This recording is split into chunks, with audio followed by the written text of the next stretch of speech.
بسم اللہ الرحمن الرحیم۔ حضرت جبرائیل علیہ السلام کا شمار اللہ تعالیٰ کے مقرب ترین فرشتوں میں ہوتا ہے، اور آپ علیہ السلام 600 پروں کے مالک ہیں جو نہایت ہی خوبصورت اور تیز رفتار ہیں۔ آپ کا ٹھکانہ سدرۃ المنتہا جنت المأویٰ کے پاس ہے۔ الربیع بن انس رضی اللہ عنہ سے مروی ہے کہ اللہ پاک نے بدھ کے دن فرشتوں، جمعرات کے دن جنوں اور جمعے کے دن آدم علیہ السلام کو پیدا فرمایا۔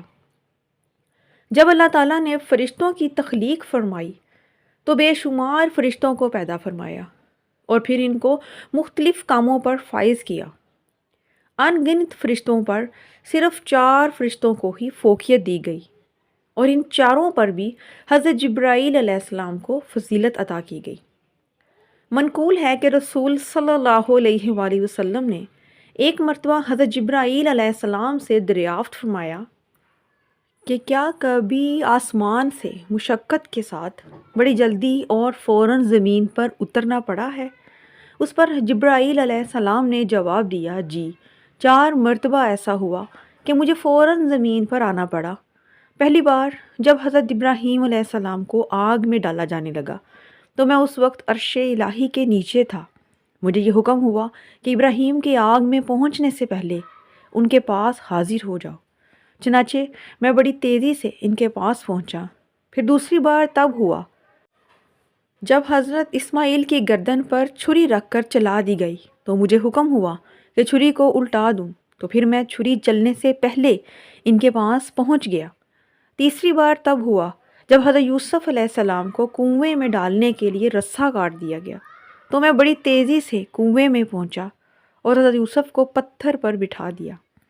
اور چوتھی بار یہ تب ہوا جب کافروں نے آپ صلی اللہ علیہ وآلہ وسلم کا دندان مبارک شہید کر دیا اور آپ کے مبارک خون کا قطرہ زمین کی طرف نکلا، تو مجھے حکم ملا، اے جبرائیل، فوراً پہنچو اور خون کا قطرہ زمین پر گرنے سے پہلے اپنے پروں پر سمیٹ لو۔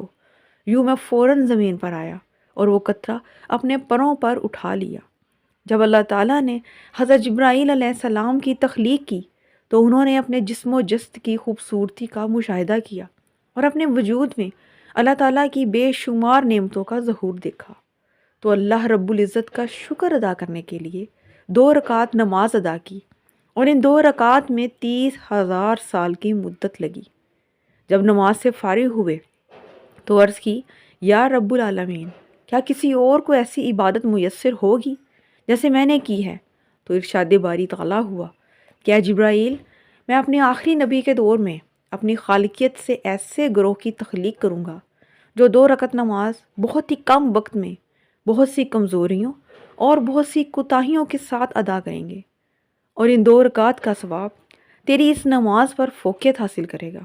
چنانچہ اس کے بعد حضرت ابراہیم علیہ السلام کو خصوصی انعام و اکرام سے نوازتے ہوئے اپنے اور انبیاء کرام کے درمیان پیغام رسانی کے لیے منتخب فرمایا گیا، اور پھر سید الملائکہ کا لقب عطا کیا گیا۔ ہماری اللہ سے دعا ہے کہ ہمیں بھی اپنا پکا اور سچا مسلمان بنا دے۔ میرا سنانا اور آپ کا سننا قبول و منظور فرمائے، آمین ثم آمین۔